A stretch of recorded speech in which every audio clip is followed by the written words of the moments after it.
السلام عليكم. على السريع شوف المقطع. احنا عارفين ان الحب مش حرام، ولكن الارتباط اكيد فيه حرمانيه. ان انا مثلا ولد وبنت ينزلوا مع بعض ويخرجوا مع بعض، سواء بقى بعلم الاهل او من غير علم الاهل، فده مش المفروض حرام؟ ما دام انت شايفه انه ده حرام هيبقى حرام. ليه؟ لانه بالشكل ده تخلينا عن اصل العلاقه وهي العفاف.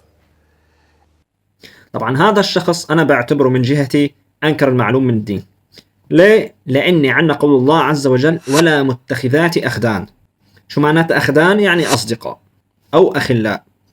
وكلام البنت واضح، يعني نحن بنهزر وبنعمل كل شيء مع بعض. انا بس عندي سؤال بقى عن الصداقه. دلوقتي مثلا ولد وبنت اصدقاء او سواء في شله، تمام، بينزلوا يخرجوا مع بعض ويهزروا ويلعبوا كل الكلام ده، هل ده حرام ولا لا؟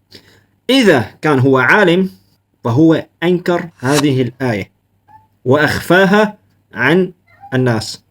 وإذا هو ما عالم كيف بيتصدر ليفتي؟ يعني فكر بعقلك، هؤلاء دعاة على أبواب جهنم.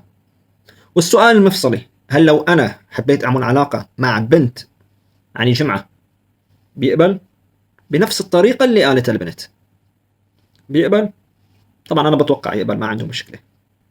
هؤلاء والله لا حتى يخربوا دينكم ولا حتى يخربوا المجتمع. إذا ما خربوا دين الناس ما بيخرب معه المجتمع. طالما المجتمع بيتقي الله وبيحافظ على أعراضه فهي مشكلته. ولا تفكر الغرب بيعطيك قروض وتمويل لوجه الله تعالى.